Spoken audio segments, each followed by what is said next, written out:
was derivation / implication, because that's usually the thing. But if you think about, so in particular, in the linear calculus, the simply type linear calculus, you might have, like, if you think about, or natural reduction, maybe let's think about natural reduction. Basically, simply type linear calculus under the Curry-Howard correspondence. But if you think about natural reduction, which I think you talked about last week, right? You guys know about that? So you have like two proofs, two derivations, with these like lines, these solvers, right? So you could definitely have two derivations, like for instance, the P and P, from P and P you can prove P, right? So there are two derivations, one that like takes the left P and one that takes the right P. So there are two different derivations. So if we're thinking about derivations, then the Hom, these things, which is what we usually call concepts, the Hom thing, they, in that kind of instantiation of this category, could have more than one morphism here. So if you guys write down two proof trees or derivations, then you guys have two derivations, so two morphisms here. But usually in these logics, you have rules that say that those are the same. So yeah, for instance, in natural reduction or in the simply type linear calculus, you have some rules saying that these different derivations are all the same. So yeah, so usually it turns out to be the same thing, but kind of in the first instance, it might look a little bit different. Okay. Any other questions? Yes. So when we say that a diagram commutes, like the one we have over here, we're saying that any paths between the same two nodes on this diagram are equal, but not necessarily any path between the same two objects. Like J after G isn't necessarily equivalent to G. Is that right? Yeah, so that's right. And the reason is because, oh, I guess I have, so you're asking because I said to be here now. Because it's the same object, but Yeah. it's a separate node on the diagram. Yeah, that's a good point, yeah. So, yeah, I would say, I would read this as saying that any two paths that you get between the same nodes is equal. But yeah, not if you have like two different paths from B to D that you can just get by some kind of composition Okay. in the diagram. Yeah, good question. Any other questions? Yeah. I know you've gone over this.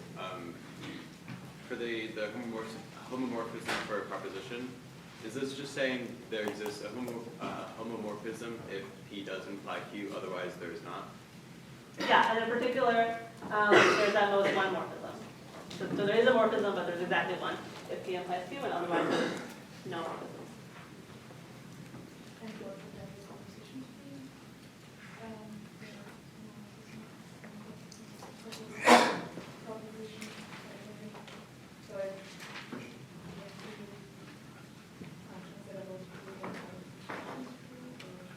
Yeah, let me write this out. So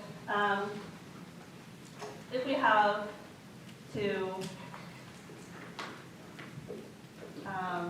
implications, so we have three propositions, P, Q, and R, and we have two implications. So before I was writing, like in these diagrams, I'm labeling these arrows, these morphisms, F and G, because that's their name. But here, if we suppose that there are morphisms like this, then they can only have one possible name. Because if there are some morphisms, then we're not like this case. And then it can only be this guy, little d, true. So then we have these two guys. And then this must compose to a morphism from P to R. That's part of the definition of category. That's also usually part of the rules of your logic. If P implies Q and Q implies R, then you can derive that P implies R. So now we can derive that there's an arrow here, and it only has one possible name, which is true itself.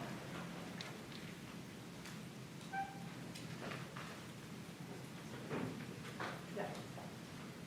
Any other questions?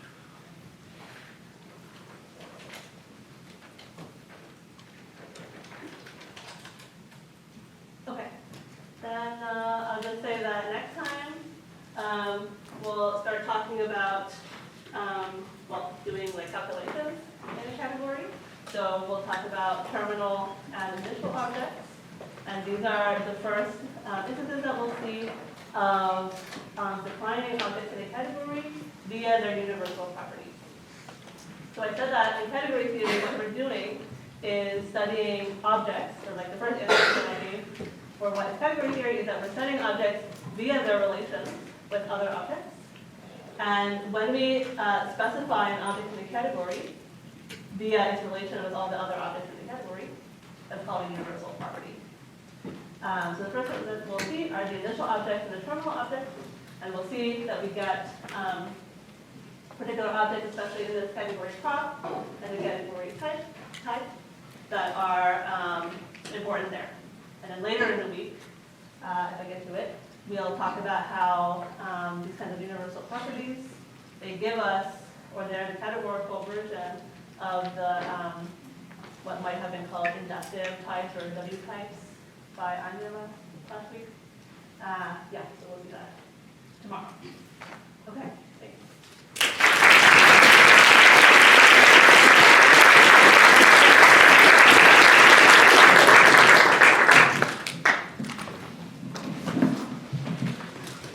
Okay, when is picture day? Tomorrow. We will be meeting tonight at 8 o'clock out in front of GSH, as usual on a Monday. And the law school tests are over, so you can be as loud as you want.